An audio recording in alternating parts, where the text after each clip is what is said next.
আসসালামু আলাইকুম। শীত মানেই পিঠাপুলির উৎসব। আজকে কিভাবে শুকনো চালের গুঁড়া দিয়ে পারফেক্ট ভাপা পিঠা তৈরি করতে হয় আসুন দেখা যাক। এখানে আমি 1 কেজি চাল পরিমাণ শুকনো চালের গুঁড়া নিয়েছি। এটা ঘরে তৈরি করা, আপনারা চাইলে বাজারেরটাও নিতে পারেন। এখন পরিমাণ মতো লবণ দিয়ে ভালো করে একবার শুকনো গুঁড়াটাকে মিশিয়ে নেব। এখন অল্প অল্প পানি দিয়ে একটা ডো তৈরি করে নিব।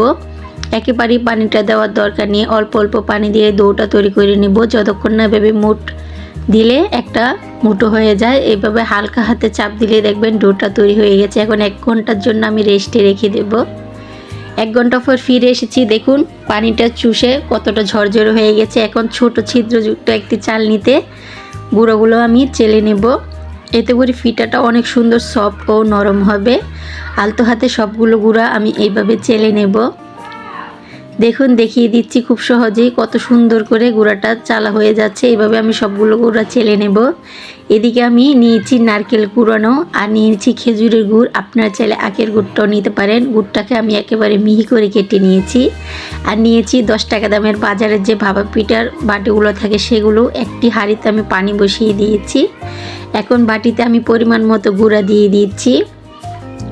বাজারে যে দোকানে পিঠাগুলো পাওয়া যায় সেখানে নারকেল ও গুড়ের পরিমাণটা কম থাকে। বাসায় এভাবে বানালে মন ভরে গুড় ও নারকেল দেওয়া যায়। এখন পরিমাণ মতো নারকেল ও গুড় দিয়ে পিঠাটাতে আমি সেট করে নিচ্ছি। এখন এখানে আমি দিয়ে দিব পরিমাণ মতো আবার গুঁড়া দিয়ে আলতো হাতে চাপ দিয়ে দিব। এতে করে বাটিতে খুব সুন্দর করে পিঠাটা সেট হয়ে যাবে। আপনারা চাইলে ঘরে স্টিলের বাটি কিংবা মেলামাইনের কোনো ফ্রিজেও এই পিঠাটা তৈরি করে নিতে পারেন। এখন পিঠাটাকে আমি একটি নেট দিয়ে এভাবে ঘুরে নেব। আর আগে থেকে যে পানিটা বসিয়ে দিয়েছি পানিটা আমার বলক চলে এসেছে। এখন আমি পিঠাটা দিয়ে দেব। আলতো হাতে বাটিটাতে এভাবে দিলেই দেখবেন খুব সুন্দর করে পিঠাটা ছেড়ে দিচ্ছে। এখন পিঠাটাকে আমি ঢাকনা দিয়ে 5 মিনিট রান্না করে নেব। দেখুন 5 মিনিট পর ফিরে এসেছি, পিঠাটা আমার হয়ে গেছে।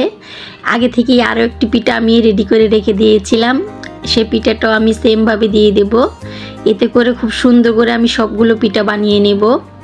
খুব অল্প সময়ে শীতের রাতেই এই পিঠাগুলো খেতে খুবই ভালো হয়। সেমভাবে সবগুলো পিঠা আমি বানিয়ে নিব।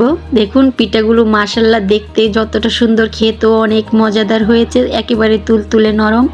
আজকের এই রেসিপিটি যদি আপনাদের ভালো লাগে থাকে প্লিজ একটি লাইক ও কমেন্ট করে বলে যাবেন কেমন হয়েছে। একটি পিঠা ভেঙে দেখিয়ে দিচ্ছি, একেবারে তুলতুলা নরম আর নারকেলে ভরপুর।